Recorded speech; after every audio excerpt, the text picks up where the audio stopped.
మరి రాత్రి అడుగుడి మీకు ఇవ్వబడనే మాటని ధ్యానించుకున్నాం. ఇప్పుడు అడగవలసింది ఏంటి? అసలు అడగవలసింది ఏంటి? దేవుణ్ణి ఏమి అడగాలి? మనం దేవుణ్ణి ఏమడగాలి? మరి అడిగినవి మొత్తం కూడా పొందుకున్నామని చెప్పుకున్నాం. కానీ దేవుణ్ణి ఏమి అడగాలో ఒకసారి మనం ఆలోచిద్దాం. 1 యోహాను 3వ అధ్యాయము 22, 23. 1 యోహాను 3వ అధ్యాయము 22, 23 తీయండి. 222వ పేజీ. మరియు మనం ఆయన ఆజ్ఞలను గైకొనుచు ఆయన దృష్టికి ఇష్టమైనవి చేయుచున్నాము కనుక మనమేమి అడిగినను అది ఆయన వలన మనకు దొరుకును. ఆయన ఆజ్ఞ ఏదనగా ఆయన కుమారుడైన యేసుక్రీస్తు నామమును నమ్ముకొని ఆయన మనకు ఆజ్ఞ ఇచ్చిన ప్రకారము ఒకరినొకడు ప్రేమింపాలని నది ఆయన ఆజ్ఞలు గైకొను వాడు ఆయన యందు నిలిచి ఉండును, ఆయన వారి యందు నిలిచి ఉండును, ఆయన మన యందు నిలిచి ఉన్నాడని ఆయన మనకు అనుగ్రహించిన ఆత్మ మూలముగా తెలుసుకొనుచున్నాం. స్తోత్రం. హల్లెలూయా.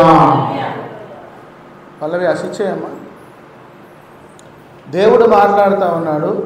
గట్టిగా దేవుడు మాట్లాడుతూ ఉన్నాడు. మనం ఆయన ఆజ్ఞలను గైకొనుచు ఆయన దృష్టికి ఇష్టమైనవి చేయుచున్నాం కనుక మనమేమి అడిగినో అది ఆయన వల్ల మనకు దొరుకును.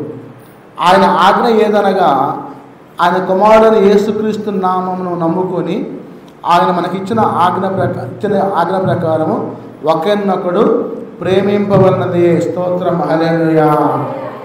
అంటే ఇక్కడ వాక్యం ఏం మాట్లాడుతూ ఉందంటే, యేసుక్రీస్తు పేరట ఏదడినా కానీ ఇస్తానంటున్నాడు. ఎప్పుడు? యేసుక్రీస్తే నిజమైన దేవుడు అని చెప్పి నువ్వు నమ్ముకొని ఆయనే సత్యవంతుడు, నీతిమంతుడు, యథార్థవంతుడు, పాపుల రక్షకుడు అని తెలుసుకొని ఆయన నామాన్ని నువ్వు గైకొని మారు మనసు పొంది పాపక్షమాపణ పొంది పశ్చాత్తాపం పొంది బాప్తిసం పొంది ఆయన శరీరాన్ని రక్తాన్ని సేవించేటప్పుడు యేసుక్రీస్తు నామంలో నువ్వు ఏదైనా కానీ ఇస్తా అంటున్నాడు. స్తోత్రం. హల్లెలూయా. అంతేగాని యేసు ప్రభుని నమ్ముకోకుండా విశ్వసించకుండా ఏదో ఇతర దేవుళ్ళకి అడిగి పోయి మొక్కుకొని ఆ మొక్కు తీర్చుకొని వచ్చినట్టుగా క్రైస్తవత్వం ఉండదు. క్రైస్తవత్వం అంటే చనిపోయేంతవరకు కూడా యేసు ప్రభు మీద ఆధారపడి ఆయన యందు మనం నిలిచి అదే అన్న కింద చూడండి. మరి ప్రేమింపబడను ఆయన ఆజ్ఞలను గైకొని వాడు ఆయన యందు నిలిచి ఉండును. జీవితాంతం కూడా యేసుక్రీస్తునందు నిలిచి ఉంటాడంట. ఆయన వాని యందు నిలిచి ఉండును. ఆయన మన యందు నిలిచి ఉన్నాడని ఆయన మనకు అనుగ్రహించు ఆత్మ మూలముగా తెలుసుకున్నాము. స్తోత్రం. హల్లెలూయా. తెలుసుకొనుచున్నాం. అంటే యేసుక్రీస్తును నమ్మిన వారికి ఏ మేలు కొదువై ఉండదు. యేసుక్రీస్తును నమ్మిన వారికి ఏ మేలు కొదువై ఉండదు. ఎందుకంటే యేసు ప్రభువుని నీ సొంత రక్షకునిగా అంగీకరించి నువ్వు ఏది అడిగినా కానీ అది నీకు ఇవ్వడం కోసం, నువ్వు పొందుకోవడం కోసం సిద్ధంగా ఉండాలి. రెండవ మాట అంటాడు మత్తయి సువార్త 7వ అధ్యాయం 12వ వచనం అంటాడు. మత్తయి సువార్త 7:12 అంటాడు. చూడండి, మత్తయి సువార్త 7వ అధ్యాయము 12వ వచనం చదవండి. కావున మనుష్యులు మీకు ఏమి చేయవలని మీరు కోరుదురో అలాగుననే మీరు వారికి చేయడు. ఇది ధర్మశాస్త్రమును ప్రవక్తల ఉపదేశమై ఉన్న. స్తోత్రం. హల్లెలూయా. ఒక ఆమెను అన్నాడంట, ఒక ఆయన, అమ్మాయి నువ్వు ఎందుకు ప్రార్థనకు వెళ్తున్నావు అని అడిగిందంట. ఏం లేదు బాబాయ్, నాకు నిద్ర పట్టడం లేదు రాత్రిపూట, మరి పిచ్చి పిచ్చి కళ్ళం వస్తున్నాయి, మరి ఇతర దేవుళ్ళ కాడికి దేవతల కాడికి పోయి కొబ్బరికాయ కొట్టి నేను పూజ చేశాను, ఇంకా ఎక్కువైనాయి, అందుకనే ఒక ఆయన నాకు కలిసి యేసు ప్రభు ప్రార్థన కాడికి పోమ్మా తగ్గుద్దని చెప్పాడు, అందుకే వచ్చాను అన్నదంట. సరే, రుచి చూసి తెలుసుకొనుడి యెహోవా ఉత్తముడని వాక్యం మాట్లాడుతుంది. దేవుని వాక్యం అనేది యేసు ప్రభు అన్ని జనులు వచ్చినా కానీ, దేవుని తెలుసుకున్న వాళ్ళు వచ్చినా కానీ విడిచిపెట్టేవాడు కాదు. ఆయన ఏమంటున్నాడంటే, ఆమె వచ్చింది వాళ్ళలాగే మోకాళ్ళు వేసింది, ప్రార్థన చేసుకుంది, నా దగ్గరికి వచ్చింది, ప్రార్థన చేయించుకుంది, పోయింది, కూర్చుంది. అమ్మ ఎలా ఉందమ్మని మళ్ళీ రెండో రోజు అడిగాను. అడిగితే నిద్ర పట్టిందండి రాత్రి, ఎటువంటి పిచ్చికలు లేవు, కాస్త నా నోరు కూడా కంట్రోల్ అయిందని చెప్పి అన్నట్టు మాట్లాడింది. సరే మంచిదమ్మా, యేసు ప్రభు నమ్ముకొని ఇక జీవితాంతం నువ్వు ఉండాలని చెప్పంటే ఉంటా అని చెప్పి అన్నది. అంటే నీళ్ళ దగ్గరికి గుర్రాన్ని తీసుకొచ్చాం, అది త్రాగుతుందా నీళ్ళు త్రాగదా అనేది ఆ గుర్రం ఇష్టం. అది మనమైతే యేసుప్రభు దగ్గరికి ఆ బిడ్డను తీసుకొచ్చి యేసుప్రభు యొక్క రుచి చూపించాము. ఆ రుచి చూసిన తర్వాత ఇంకా నేను దాన్ని ఆస్వాదించి తినాలి అని చెప్పి ఆలోచన ఆమెకు వస్తే, ఆయనకు వస్తే వాళ్ళు తింటారు, లేకపోతే తినరు. ఒక గుర్రాన్ని తీసుకుపోయి పాపం గుర్రం పొద్దాక ఆడింది, ఉరికింది, మరి దప్పికవుతుందిలే, దీనికి ఒళ్ళంతా తెల్లగా చెమట వస్తుందిలే అని చెప్పి ఆ యజమాని తీసుకుపోయి నది కడకి తీసుకొని ఉంచోబెట్టిండు. అది నదిలో మూతి పెట్టి త్రాగాలి. తాకపోతే యజమాని నోరు తెసి బకెట్లు తెచ్చి పోస్తారా? పోయడం. ఒక విశ్వాసి కూడా యేసు ప్రభు దగ్గరికి నేను వెళ్ళి పొనవెల్లిలో మాట్లాడొచ్చాను, లేకపోతే కొత్తపల్లిలో మాట్లాడొచ్చాను అని చెప్పి చెప్పడం వరకే నీ బాధ్యత. రావటం అనేది రాకపోవటం అనేది వాళ్ళ ఇష్టం అది. అంతేగాని మనం నువ్వు ఎందుకు రాలేదు, నువ్వు ఎందుకు రావు అని చెప్పి అని అంటానికి కూడా వీల్లేదు. నేను కానీ పిచ్చి పట్టింది అయింది, రావడం అనేది నా ఇష్టం, నీకు పట్టింది పిచ్చి నువ్వు తిరుగుతున్నావు, నాకు బట్టల పిచ్చి నేను తిరగనని చెప్పి అంట. అప్పుడేం చేస్తాం? మాట్లాడేదేమీ లేదు. ప్రభు మాట్లాడుతున్నాడు. మరి దేవుని దగ్గరికి వచ్చినప్పుడు యేసు ప్రభు వారు మాట్లాడుతున్నారు, నువ్వు ఏది అడిగినా కానీ యేసు నామములో మీరు ఏమి అడిగినా కానీ మీరు ఏం కోరుకున్నాడో అది మీకు చేస్తా, అయితే అదే విషయాన్ని నీ పొరుగు వారికి కూడా సహాయం చేయమంటాడు. నువ్వు పొందుకున్న రుచిని, టేస్ట్ని ఇతరులకు చూపించు. అప్పుడు వాళ్ళు కూడా యేసు ప్రభు యొక్క రుచి తెలుసుకొని యేసయ్య నామాన్ని తెలుసుకోవడం కోసం వస్తారు. ఒరిస్సా రాష్ట్రంలో భార్యాభర్తలు సేవ చేస్తున్నారు. భార్యాభర్తలు సేవ చేస్తామంటే అది కోయ ప్రాంతం, కొండ ప్రాంతం. మరి ఒరిస్సా వాళ్ళు అంటే మామూలు వాళ్ళు కాదు. మరి గ్రహం స్టీవెన్స్ని కారులో పెట్టి 2 పిల్లల్ని ఆయన్ని దహనం చేసిన రాష్ట్రం అది. మామూలు రాష్ట్రం కాదు ఒరిస్సా. గ్రహం స్టీవెన్స్ గారు వాక్యం చెప్పేసి ఆ మధ్యలో ఆస్ట్రేలియా దేశస్తులు ఆయన వాక్యం చెప్పి 2 పిల్లల్ని తీసుకొని మరి పొద్దుపోయింది, ఆ అడవిలో రావడం భయం అవుతుందని చెప్పి ఆ క్రూర జంతువులు ఉంటాయని చెప్పేసి ఆ గ్రామంలోనే పక్కకు వచ్చి భార్య పిల్లల్ని పెట్టుకొని, భార్య లేదు 2 పిల్లలే, ఆయనే ఆ కారులో డోర్లు వేసుకొని నిద్రపోతున్నారు. నిద్రపోతూ ఉంటే ఈ దొండగలు వీళ్ళు మా దేవుడిని దేవుడు కాదని చెప్తురా, వీళ్ళ దేవుడే దేవుడు అని చెప్తురా అని చెప్పి వచ్చి ఆ కారు మీద పెట్రోల్ పోసి తగలబెట్టారు. 2 పిల్లలు, తండ్రి సజీవ దహనం అయిపోయారు. ఇక కొన్నాళ్ళకి ఆ కేసు కాంగ్రెస్ గవర్నమెంట్లోనే విచారణకు వచ్చింది. వస్తే భార్య అంటది, 10 మంది దొరికారు, 10 మంది పట్టుకున్నారు, కాల్చిన వాళ్ళని తీసుకొచ్చి జైల్లో పెట్టారు, వాళ్ళకి ఉరిశిక్ష వేయాలి. భార్య అంటుంది వాళ్ళతోటి, వీళ్ళందరూ నా యేసునామములను క్షమించి వదిలిపెడుతున్నా, వీళ్ళని వదిలిపెట్టండి అని చెప్పి. స్తోత్రం, హల్లెలూయా. చూడండి, తన భర్తని 2 మగపిల్లల్ని చంపిన వాళ్ళని అదే లోకస్తులైతే వీళ్ళు నరికేయండి అయ్యా అంటారు. కానీ ఆమె యేసు ప్రేమని, క్రీస్తు ప్రేమని ఇతరులకు పంచాలని, అదే ఇప్పుడు మనం మత్తయి సువార్త 7:12 చదువుకున్న వాక్యం అదే, ఇతరులకు పంచాలని ఆమె వాళ్ళని క్షమించమని చెప్పి ప్రార్థన చేసి వదిలిపెట్టిందంట. దెబ్బకి వాళ్ళ గుండెలు పగిలిపోయారు. మేము నిలువున పెట్రోల్ పోస్తే ఆ రోజు ఆ తండ్రి కొడుకులు మరి కేకలు పెట్టారు, ఓ ఓ ఓ ఓ అని చెప్పి రోధించారు. అటువంటి స్థితిలో ఉన్న మాకు ఈమె ప్రేమ ఎంత గొప్ప ప్రేమ, యేసు ప్రేమ అని చెప్పి వాళ్ళు తెలుసుకొని క్రైస్తవులుగా మారారు. స్తోత్రం, హల్లెలూయా. మరి రాజీవ్ గాంధీ గారిని కూడా తమిళనాడు రాష్ట్రంలో మరి ఎలక్షన్ ప్రచారానికి పోతే, ఆ ఎలక్షన్ ప్రచారానికి పోయినప్పుడు శ్రీలంక తమిళ మిలిటెంట్లు మరి మానవ బాంబు, బెల్ట్ బాంబు, ఒక అమ్మాయి బెల్ట్ పెట్టుకొని పంజాబీ డ్రెస్ వేసుకొని వచ్చి ఆయనకు ఒక దండ వేసుకొని ముద్దు పెట్టుకొని ఆ బటన్ నొక్కింది. ఆయనతో పాటు ఆయన కూడా ముక్కలు ముక్కలు అయిపోయి చనిపోయారు. చనిపోయిన తర్వాత మేము ఢిల్లీ వెళ్ళినప్పుడు రాజీవ్ గాంధీ యొక్క ఆ యొక్క బట్టలు, చెప్పులు, వాళ్ళ అమ్మగారిని కాల్చిన ఆ తుపాకీ, ఆ బట్టలు, ఆ చెప్పులు కూడా అవన్నీ మ్యూజియంలో పెడితే చూసాం. సరే, ఈ కొన్నాళ్ళకి కేసు విచారణకు వచ్చింది. నళిని అనే అమ్మాయి చంపింది, విచారణకు వచ్చింది. కొంతమంది తప్పించుకున్నారు, 10 మంది ట్రూప్. అది ఈ ట్రూప్ మొత్తాన్ని అరెస్ట్ చేశారు, జైల్లో పెట్టారు తమిళనాడులో. మరి వాళ్ళకి ఉరిశిక్ష చేయాలి.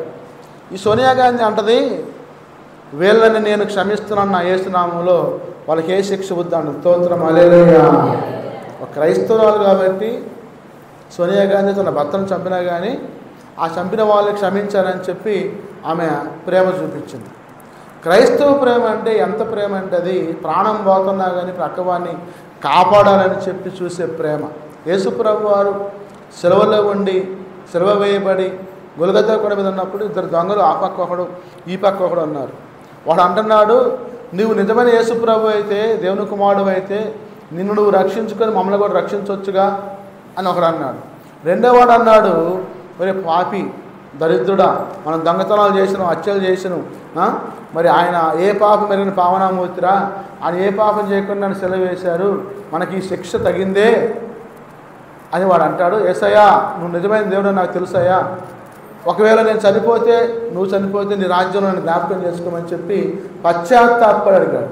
ఆ క్షణమే ఆ యొక్క దొంగకి పరలోక రాజ్యం వచ్చింది. స్తోత్రం, హల్లెలూయా. పశ్చాత్తాపం అనేది ప్రతి మనిషికి కూడా ప్రధానమైన అంశం. పశ్చాత్తాపం కావాలి, పాపక్షమాపణ కావాలి, పరిశుద్ధాత్మ కావాలి. అందుకే ప్రభు మాట్లాడుతున్నాడు వాక్యం ద్వారా. ఈ ఒరిస్సా రాష్ట్రంలో ఒక సేవకుడు ఉన్నాడు, సేవ చేస్తున్నాడు. ఆ రాష్ట్రంలో సేవ చేసేటప్పుడు ఆయన 2 కిలోమీటర్లు అడవి దాటి, కొండ దాటి ఇంకో 2 కిలోమీటర్లు నడిచి ఊరు పోవాలి. అంటే కొండ ఎక్కడ ఉన్న గ్రామంలో అంటున్నాడు, 2 పిల్లలు, భార్యకి 23 సంవత్సరాల వయసు, ఆయనకి 25 సంవత్సరాల వయసు, 2 చిన్నపిల్లలే వాళ్ళు. ఈయన రోజు 2 కిలోమీటర్లు అడవిలో నడుచుకొని పోయి కొండ దాటి ఆవిడ పోయి ఇంకో 2 కిలోమీటర్లు నడిచి ఆ గ్రామానికి పోయి సువార్త చెప్పి వస్తున్నాడు. రోజు ఆదివారం అట్లా ప్రతి వారం పోయి వస్తున్నాడు. ఒక వారం ఆయన పోయి రాకపోయేసరికి ఇక ఈ భార్యకి అనుమానం వచ్చింది. అనుమానం వచ్చి అక్కడ ఉన్న సంఘస్థులు మొత్తాన్ని తీసుకొని పిల్లలను సంకేసుకొని అడవిలోకి వచ్చి ఎదుగుతూ ఉంటే ఆయన కొండ దాటి వచ్చాడు, అడవిలోకి వచ్చాడు. ఒక చెట్టు కింద ఆయన తలకాయ ఒక పక్క, మండిమ ఒక పక్క ఉంది. ఒరిస్సా రాష్ట్రంలో మహాభయంకరమైన క్రైస్తవ వ్యతిరేక విద్వాంసులు ఉన్నారు. ఇక భార్య చూసి తలడి ఆపని మోచిపోయి కింద పడిపోయి జనమందరూ పోగయ్యారు. ఇక ఆ తలకాయని మండిని ఒకటి చేసి కట్టెలు తెచ్చి వాడి మీద పెట్టేసి ఇట్లా మోపేసుకొని ఆ ఊళ్ళోకి పోయి మోసుకొని పోయిన తర్వాత మరి ఇక పాస్టర్ల మొత్తానికి ఈ విషయం తెలిసింది, ఒరిస్సా రాష్ట్రంలో జరిగిందంట అని చెప్పి మరి సేవకులు మొత్తం విశాఖపట్నం నుంచి, శ్రీకాకుళం నుంచి, ఆంధ్ర నుంచి మొత్తం ఆ ఊరు వెళ్ళిన తర్వాత అది చేసింది ఎవరో వెంటనే పోలీసులు కనిపెడితే ఆ అమ్మాయి అంటది, 23 సంవత్సరాల యవనస్తురాలు, వాళ్ళని ఎవరిని మీరు అరెస్ట్ చేయొద్దు, ఏమీ చేయొద్దు, మీరేం చేయొద్దు, వాళ్ళని వదిలిపెట్టేయండి, నా భర్త చేసే సేవను నేను పోయి చేస్తా ఆ ఊరని చెప్పి అంటున్నాను. స్తోత్రం, హల్లెలూయా.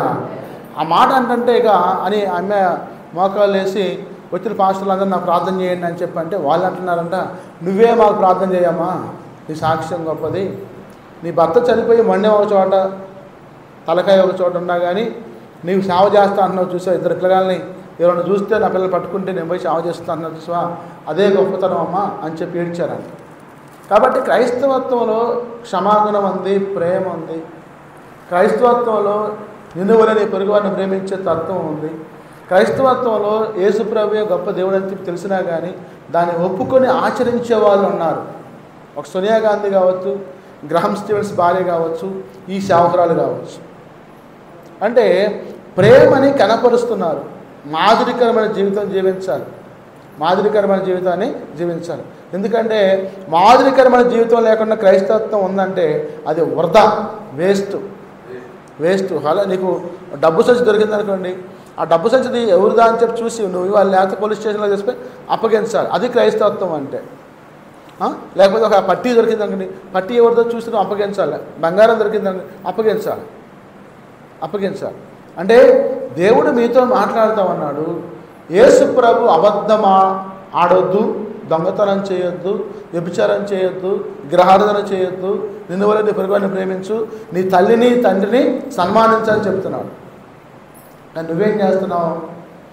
పక్కా వ్యతిరేకంగా అత్తనేమో ఒక రకంగా మాట్లాడతావు, తల్లినేమో ఒక రకంగా మాట్లాడతావు, అన్ననేమో ఒక రకంగా మాట్లాడతావు, బావమరిదినేమో ఒక రకంగా మాట్లాడతావు. అంటే నీ ప్రేమ అనేది నీ బంధువుల వద్ద తెలిసిపోతుంది. ఎంతవరకు నీ ప్రేమ అండి చెప్పండి? ఎంతవరకు నీ ప్రేమ ఎంతవరకు నువ్వు సహిస్తున్నావు? ఒకసారి ఆలోచించండి. కాబట్టి ప్రభు మాట్లాడుతూ ఉన్నాడు వాక్యం ద్వారా. మరి దేవుని యొక్క చిత్తాన్ని బట్టి చూడండి, 1 రాజులు 3వ అధ్యాయము 9 నుంచి 13 దాకా చదవండి. 1 రాజులు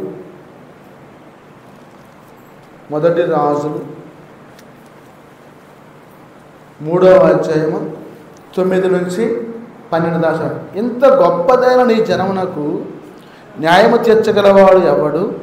కాబట్టి నేను మంచి చెడ్డలు వివేచించి నీ జనులకు న్యాయము తీర్చినట్లు నీ దాసుడైన నాకు వివేచన గల హృదయము దయచేయము. సొలొమోను చేసిన ఈ మనవి ప్రభువునకు అనుకూలమాయను గనుక దేవుడు అతనికి ఇలాగ సెలవిచ్చును, దీర్ఘాయువులైనను ఐశ్వర్యమునైనను నీ శత్రువుల ప్రాణమునైనను అడుగక న్యాయములను అనుగ్రహించు, వివేకము అనుగ్రహించమని నీవు అడిగితివి. నీవు ఇలాగన అడిగినందున నీ మనవి ఆలకించున్నాను. బుద్ధి వివేకము గల హృదయము నీకు ఇస్తున్నాను. పూర్వీకులలో నీ వంటి వాడు ఒకడు లేడు, ఇక మీదట నీ వంటి వాడు ఒకడు ఉండడు. మరియు నీవు ఐశ్వర్యమును ఘనతను ఇమ్మని అడగకపోయినను నేను వాటిని కూడా నీకు ఇస్తున్నాను. అందువలన నీ దినములన్నిటిన రాజులలో నీ వంటి వాడు ఒకడను ఉండడు. స్తోత్రం, హల్లెలూయా. ఇక్కడ అడగాల్సింది ఏంటంటే, సొలొమోను బుద్ధి జ్ఞానం అడిగాడు. దేవుణ్ణి ఏమడగల మనం? మంచి బుద్ధిని, మంచి జ్ఞానాన్ని నాకు ఇవ్వు ప్రభు అని చెప్పి అడగాలి. సొలొమోను చిన్న వయసులో రాజ్య పరిపాలన చేయడం కోసం దావీదు చనిపోయిన తర్వాత, పట్టాభిషేకం చేసిన తర్వాత రాజ్యాన్ని పరిపాలించేటప్పుడు, నేను చిన్నపిల్లవాడిని కదా యేసయ్య, నేను ఎలా ఈ రాజ్యాన్ని పరిపాలించాలి, దయచేసి నాకు బుద్ధి జ్ఞానము వివేకం ఇవ్వయ్యా అని చెప్పి ప్రార్థన చేసి అడిగాడు. దేవుడు అంటున్నాడు, అయ్యా నువ్వు చేసిన ప్రార్థన నాకు అనుకూలంగానే ఉంది. ఇంకొకళ్ళైతే మరి ప్రార్థన చేసేటప్పుడు అంటారు, దీర్ఘాయువు, నాకు దీర్ఘాయుషువు, ఐశ్వర్యము, నా శత్రువును జయించే మనసు నాకు ఇవ్వు, బలము నాకు ఇవ్వు మరి అని అడుగుతారు. ఐశ్వర్యం అడుగుతారు, దీర్ఘాయువు అడుగుతారు, అలాగే శత్రువుల్ని జయించాలని చెప్పి అడుగుతారు. నువ్వైతే బుద్ధి జ్ఞానం అడిగావు, బుద్ధి జ్ఞానం వివేకం అడిగావు. బుద్ధి జ్ఞానం వివేకం అడిగినప్పుడు నేను నీకు ఐశ్వర్యం కూడా ఇస్తున్నాపు అని చెప్పి స్తోత్రం, హల్లెలూయా. బుద్ధి జ్ఞానములు సర్వసంపదలు ఆయన యందే గుప్తములయ్యాయి. నా ప్రియులారా, సొలొమోను చేసిన విజ్ఞాపన ఏంటి? అడిగింది ఏంటంటే బుద్ధి అడిగాడు, జ్ఞానం అడిగాడు. ఆ బుద్ధి జ్ఞానంతో కూడా దేవుడు ఏమి ఇచ్చాడు? ఐశ్వర్యం కూడా ఇచ్చాడు. స్తోత్రం, హల్లెలూయా. నీకు బుద్ధి జ్ఞానం అంటే ఐశ్వర్యం నీ పక్కన పడి వస్తూనే ఉంటుంది, వదిలిపెట్టదు. నీకు బుద్ధి జ్ఞానం అంటే ఐశ్వర్యం నీ పక్కన పడి వస్తూనే ఉంటుంది. కాబట్టి ప్రభువు అడగకుండానే నీ యొక్క అక్కరు తెలుసుకొని సహాయం చేసే దేవుడు. ఏది అడుగుతున్నామంటే బుద్ధి అడగాలి, జ్ఞానం అడగాలి, వివేకం అడగాలి. బుద్ధి అడగాలి, జ్ఞానం అడగాలి, వివేకం అడగాలి. అంటే ప్రభు అడగమన్నాడని చెప్పి నువ్వు ఏది పడితే అది అడగకూడదు. బుద్ధి జ్ఞానమే అడగాలి. రాత్రి యాకోబు పత్రిక కూడా తీశాను చూడండి. యాకోబు పత్రిక 1వ అధ్యాయము 5-6 వచనాలు, 210వ పేజీ, 210. 1వ అధ్యాయం 5-6 వచనాలు. మీలో ఎవరికైనాను జ్ఞానము కొద్దుగా ఉన్నడులా అతన్ని దేవుని అడగవాలి, అప్పుడు అది అతనికి అనుగ్రహింపబడు. ఆయన ఎవరిని గద్దింపక అందరికీ ధారాళముగా దయచేయవాడు. అయితే అతడు ఏమాత్రమును సందేహింపక విశ్వాసముతో అడగాలి. స్తోత్రం, హల్లెలూయా. ఇక్కడ యాకోబు అంటున్నాడు, మీలో ఎవరికైనా బుద్ధి జ్ఞానం కొదువుగా ఉన్నాయా? ఉంటే దేవుణ్ణి అడగాలి. సొలొమోను అడిగాడు, సొలొమోను గురించి చూపించాను ఇప్పుడు మీకు. యాకోబు కూడా అదే అంటున్నాడు, మీలో ఎవరికైనా జ్ఞానం కొదువై ఉన్నదా? ఇది దేవుణ్ణి అడగాలి, అది మీకు అనుగ్రహించబడుతుంది. ఆయన ఎవరిని గద్దింపగా అందరికీ ధారాళముగా దయచేయవాడు. స్తోత్రం, హల్లెలూయా. అంటే అడిగేటప్పుడు సందేహం లేకుండా అడుగు, నిస్సందేహంగా అడుగు, అప్పుడు నీకు అనుగ్రహించబడతాయి. అంతేగాని నువ్వు ప్రార్థన చేసేటప్పుడు ఒక మాట మీతో చెప్తాను. ఒక ఆమెకి మరి వాక్యం వింటుంది. వాక్యం వింటూ మరి యేసు ప్రభు వారు కొండను తీసి పక్కన పెట్టమని చెప్పి అన్నాడు. ప్రార్థన చేస్తే వెళ్ళిపోద్దని చెప్పిండు. మా ఇంటి ముందు ఈ రోల్ ఉంది, ఈ రోల్ నాకు అడ్డం వస్తుంది, ఎవరిని పిలిచినా రావట్లా, తీయట్లేదు. యేసు ప్రభువా నాకు ఈ రోల్ తీసి పక్కన పెట్టని చెప్పి ఆమె ప్రార్థన చేసుకుంటా క్యాబ్కి వస్తారు కన్నెట్టి పెట్టి చూస్తుందంట. క్యాబ్కి వస్తారు కన్నెట్టి పెట్టి ఇటు చదువుతుందంట. అట మరి కన్ను పోయడం, మళ్ళీ ప్రార్థన చేయడం, అట మన కన్ను పోతే ప్రార్థన చేయడం. ఇప్పుడు ఆమె సందేహించి అడిగిందా, సందేహం లేకుండా అడిగిందా? సందేహించి అడిగింది. సందేహించే అడిగింది. అంటే సందేహం లేకుండా విశ్వాసంతో ప్రార్థన చేయి. ఇప్పుడు ఆమె సందేహం లేకుండా విశ్వాసంతో ప్రార్థన చేస్తుంది అనుకోండి, వాళ్ళ తమ్ముళ్ళు, అన్నలో, లేదా వాళ్ళ మరుదులో, బావలో వచ్చి అమ్మ సువార్తమ్మ నువ్వు రోల్ తీసి పక్కన పెట్టమన్నావుగా, పెడదామని అందరిని పిలుచుకొచ్చా అని చెప్పి వాళ్ళే వచ్చి పెడతారు. అప్పుడు దేవుడో దిగొచ్చి స్వయంగా చేయి పెట్టి అటు పెట్టడం. ఇప్పుడు అమెరికా దేశంలో రాత్రి చెప్పాను, కొండ తీసి పక్కన పెట్టమని చెప్పి రాష్ట్రం ప్రార్థన చేశాడు. దేవుడు వచ్చి కొండను తీసి పక్కన పెట్టాడా? మనుషులే వచ్చి ప్రొక్లైన్లతోటి, డోజర్లతోటి, ట్రాక్టర్లతోటి, మరి ఆ యొక్క మరి ట్రిప్పర్లతోటి మట్టి తీసుకొని పోయి సదనం చేసి అప్పగించారు. ఇప్పుడు ఈ స్వార్థమ ప్రార్థన కూడా ఆమె ప్రార్థన చేస్తూ ఉంటే ఇరుగువారు పొరుగువారు అంతకుముందు చెప్పిన మాట జ్ఞాపకం తెచ్చుకొని వాళ్ళందరూ పోగయ్యి వచ్చి ఆ రోజు పని లేకపోతే ఊకినే ఉంటే తాళ్ళు తెచ్చుకొచ్చి దరకందేసి ఇట్లా లాగి మోసుకొని పక్కన పెడతారు. అంతేగాని యేసుప్రభు దిగి వచ్చేసి రోజులు మోసపోతారా? మనుషుల్లో దూరి ఆ పని చేపిస్తాడు. మనుషుల్లో దూరి ఆ పని చేపిస్తాడు. దేవుడు ఆత్మ, ఆయన ఆరాధించేవారు ఆత్మతోటి సత్యముతోటి ఆరాధించాలి. పరిశుద్ధాత్ముడు ఆయన. పరిశుద్ధాత్మను ఆరాధించేటప్పుడు ఆత్మతో ఉండాలి, సత్యంతో ఉండాలి. లూకా సువార్త 11వ అధ్యాయము 13వ వచనం తీయండి. లూకా 11:13 తీయండి. 13.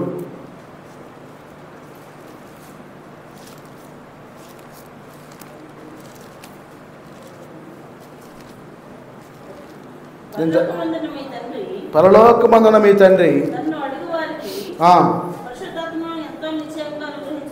పరలోకమందున మీ తండ్రి తన్ను అడుగువారికి పరిశుద్ధాత్మను ఎంతో నిశ్చయముగా అనుగ్రహించునని. స్తోత్రం, హల్లెలూయా. ప్రియులారా, మరి అడుగుడి మీకు ఇయ్యబడును, తట్టుడి మీకు తీయబడు, వెతకుడి మీకు దొరకును. కాబట్టి మీ తండ్రికి మీరు ఏది అడుగుతున్నారో ఆయనకు తెలుసు. కాబట్టి ఆ తండ్రి అంట పరిశుద్ధాత్మ ద్వారా మీకు నిశ్చయముగా సహాయం చేస్తారంట. అంటే సందేహింపవద్దు, ఆలోచింపవద్దు. నీ అవసరాన్ని, అక్కరను నేను తెలుసుకున్నాను, కాబట్టి నేను నీకు సహాయం చేసే దేవుడు. స్తోత్రం, హల్లెలూయా, హల్లెలూయా. ఇక్కడ ఒక చిన్న ఉపమానం ఉంది. మరి 10వ అధ్యాయము 30 నుంచి 37 దాకా ఉన్న వచనాలను చదువుకుందాం. చూడండి. అక్కడే ఒక మనుష్యుడు యెరూషలేము నుండి యెరికో పట్టణము దిగి వెలుచు దొంగల చేతిలో చిక్కెను. వారు అతని బట్టలు దోచుకొని అతన్ని కొట్టి కొన ప్రాణముతో విడిచిపోయారు. అతడు ఒక యాజకుడు ఆ త్రోవను వెలుట తటస్థించెను. అతను చూసి ప్రక్కగా పోయాను. అలాగనే లేవీయుడొకడు ఆ చోటుకు వచ్చి చూసి ప్రక్కకు పోయాను. అయితే ఒక సమరయుడు ప్రయాణమైపోవచ్చు అతడు పడిన చోటికి వచ్చి అతన్ని చూసి అతని మీద జాలిపడి దగ్గరకు పోయి నూనెయు ద్రాక్షరసం పోసి అతని గాయములను కట్టి తన వాహనం మీద ఎక్కించి ఒక పూటకూల వాని ఇంటికి తీసుకుని పోయి అతన్ని పరామర్శించను. మరునాడు అతడు 2 దెనారములు తీసి ఆ పూటకూల వానికి ఇచ్చి ఇతని పరామర్శించుము, నీవింకేమైనాను ఖర్చు చేసినల్లా నేను మళ్ళా వచ్చినప్పుడు అది నీకు తీర్చుదనని అతనితో చెప్పిపోయాను. కాగా దొంగల చేతిలో చిక్కిన వానికి ఈ ముగ్గురిలో ఎవడు పొరుగువాడైనని నీకు తోచుందని యేసు అడగగా అతడు అతని మీద జాలి పడిన వాడే ఆయనను. అందుకు యేసు నీవు వెళ్ళి అలాగూ చేయమని అతనితో చెప్పాడు. స్తోత్రం హల్లెలూయా. చూడండి, ఇక్కడ యేసు ప్రభు వారు మాట్లాడుతూ ఉన్నారు. మాట్లాడుతూ అంటారు ఆయన, ఇది మేము 10th క్లాస్ చదివేటప్పుడు ఇంగ్లీష్లో స్టోరీ ఇది మాకు. గుడ్ సమారిటేనియన్ అని లెసన్ ఇది. గుడ్ సమారిటేనియన్ అంటే సమరయుడు, మంచి సమరయుడు అనేది ఒక లెసన్ మాకు. ఈ స్టోరీకి 10 మార్క్స్ క్వశ్చన్ ఇది. ఇది ఒక మనుషుడు అంటే యెరూషలేము నుండి యెరికో పట్టణానికి పోతుందంట. పోతా ఉంటే దొంగలు వచ్చి పిచ్చ కూతుడు కొట్టారు. కొట్టి గుడ్డలు కూడా బీక్కొని పోయారు. గుడ్డలు కూడా డబ్బులు దోచుకున్నారు, గుడ్డలు దోచుకున్నారు. పాపం వాడు ఒక చిన్న గోసిగుడ్డతో కూర్చొని చూస్తున్నాడు. ఒళ్ళంతా దెబ్బలే, రక్తం కారుతూ ఉంది. గొడ్డు మురుగునట్టు మురుగుతున్నాడు పడుకొని. మురుగుతూ ఉంటే ఇక ఆ సందర్భంలో ఆ త్రోవనంట 2 వ్యక్తులు వెళ్ళారు. వెళ్తే ఆ 2 వ్యక్తులు ఎవరంటే ఒకడేమో యాజకుడు, రెండవ వాడేమో లేవీయుడు. వీళ్ళిద్దరు కూడా యెహోవా దేవుని తెలుసుకొని నమ్ముకొని మందిరంలో ఉండే వ్యక్తులే. యాజకుడు అంటాడు, లేవీయుడు అంటాడు. వీళ్ళిద్దరు కూడా అప్పుడు యేసుప్రభు కొత్తగా వచ్చాడు కాబట్టి అక్కడ తిరుగుతున్నాడు కాబట్టి యెహోవా ధర్మశాస్త్రం తెలుసు, మోషే ధర్మశాస్త్రం తెలుసు వాళ్ళకి. అయితే ఆ యాజకుడు చూసి ఉన్నట్టు పోయాడు, ఆ లేవీయుడు కూడా చూసి ఉన్నట్టుగానే పోయాడు. ఒకసారి త్రోవ పక్కన యాక్సిడెంట్లు అవుతూ ఉంటాయి. వినండి, యాక్సిడెంట్లు అయితే చూసుకుంటూ పోతారు కానీ కనీసం లేపి వాడిని కూర్చోబెట్టి సరిచేసే మనస్తత్వం ఉండదు. ఎందుకని మనకాడ కేసు అవుద్దు, మనవాడు ఇరుక్కుంటాం, మనవాడు సాక్ష్యం చెప్పాల్సి వస్తుందో అని చెప్పి అనుకుంటారు. మరి యాజకుడు లేవీయుడు ఇద్దరు అలా అనుకున్నారేమో, మనకెందుకు ధాన్యం పోయే దానేవాడు, ఏం తప్పు చేసి తన్నారు అని చెప్పి అనుకున్నారేమో. వాడు ఏ తప్పు చేయరా. పాపం వాడు ఎక్కడి నుంచి పోతున్నాడు, యెరూషలేము నుంచి యెరికోకు పోతున్నాడు.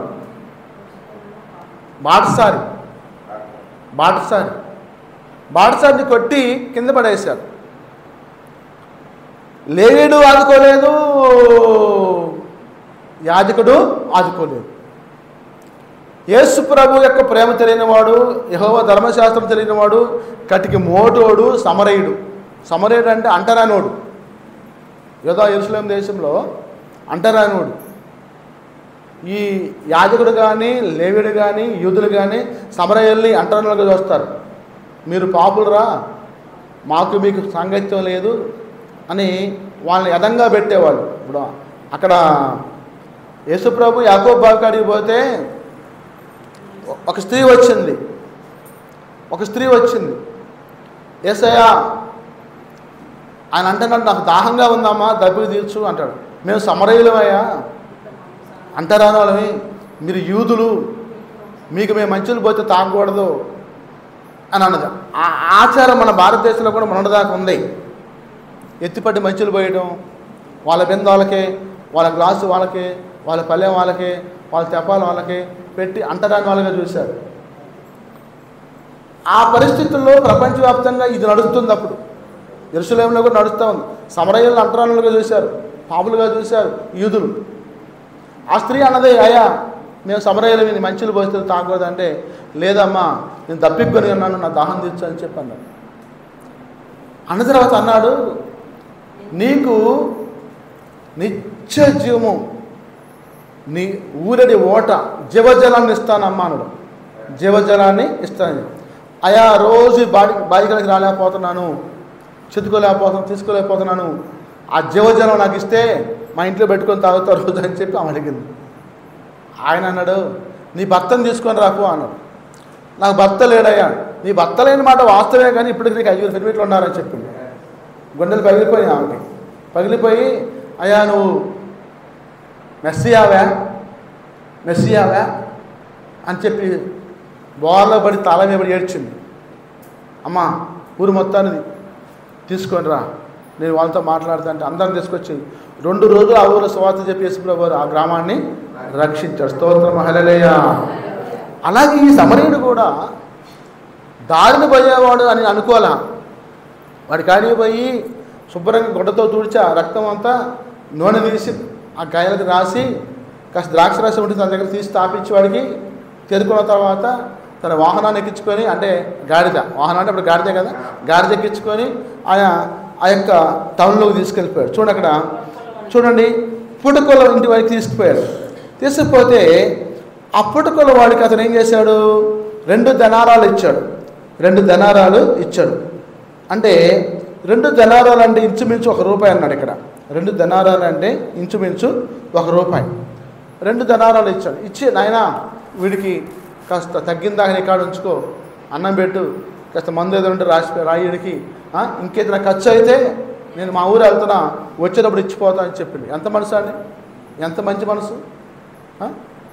ఈ రోజుల్లో క్రైస్తవులకు ఆ మనసు లేదు. వాడిదంతా నాకెందుకు, వాడికి కష్టం వస్తే నాకెందుకు అని చూస్తా పోయేవాళ్ళే కానీ ఆదుకునే వాళ్ళు లేరు.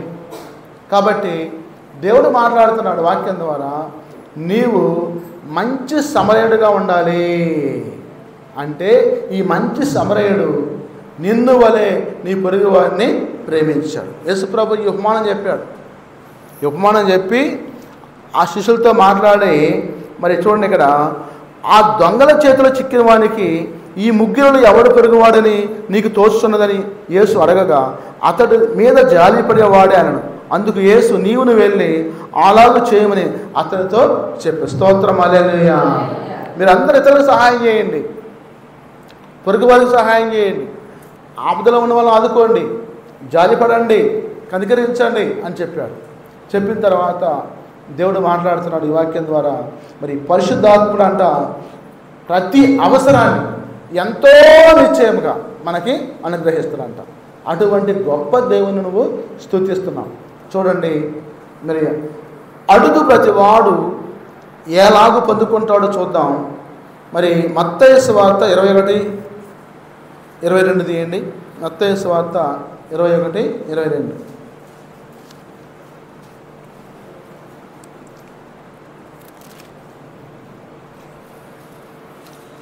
మీరు ప్రార్థన చేయనప్పుడు వేటిని అడుగుతారో అవి దొరికినవని నమ్మిన ఎడల మీరు వాటన్నిటిని పొందుతారని వాటితో చెప్పి, అంటే మనం ప్రార్థన చేస్తే నిస్సందేహంగా పొందుకున్నామని చెప్పి అడగాలంట. నమ్మకంతో విశ్వాసంతో ప్రార్థన చేయాలంట. అప్పుడు ఆ పొందుకున్న వాడి గురించి సాక్ష్యం చెప్పాలి. ప్రభు మాట్లాడుతూ ఉన్నాడు. చూడండి ఇక్కడ యోహాను సువార్త 16:23-24 తీయండి. యోహాను సువార్త 16:23-24. మీ హృదయం సంతోషించును, మీ సంతోషమును ఎవడనో మీ ఎదురు నుండి తీసివేయడు. ఆ దినమున మీరు దేని గురించి నన్ను అడగరు. మీరు తండ్రిని నా పేరిట ఏమి అడిగినను ఆయన మీకు అనుగ్రహించాలని మీతో నిశ్చయంగా చెప్పుచున్నాను. ఇదివరకు మీరేమీ నా పేరిట అడగలేదు. మీ సంతోషము పరిపూర్ణమైనట్లు అడుగుడి మీకు దొరుకును. స్తోత్రం, హల్లెలూయా. అంటే మనం కష్టంలో ఉన్నాం, బాధలో ఉన్నాం, వ్యాధుల్లో ఉన్నాం, శోధనలో ఉన్నాం. ఆ వేదన శోధన పోవడం కోసం దేవుణ్ణి అడిగితే అది తీసివేసి సంతోషం ఇస్తున్నాడు. అంటే మీ సంతోషమే నాకు ఆనందం అంటాడు దేవుడు. కాబట్టి వాక్యాన్ని బట్టి నీ జీవితాన్ని దిద్దుకో, సరిచేసుకో. మరి నీవు ఏమి పొందుకుంటున్నావు, ఏమి పొందుకోలేకపోతున్నావు, మరి ఏం పొందుకోవాలి? కృప పొందుకోవాలి, కృప పొందుకోవాలి. దేవుని కృప నీకు కావాలి. ఆ కృప యేసయ్య వద్ద మాత్రమే ఉంది, ఇంకెక్కడా లేదు. స్తోత్రం, హల్లెలూయా. చూడండి, కృపమయుడు యేసుప్రభు.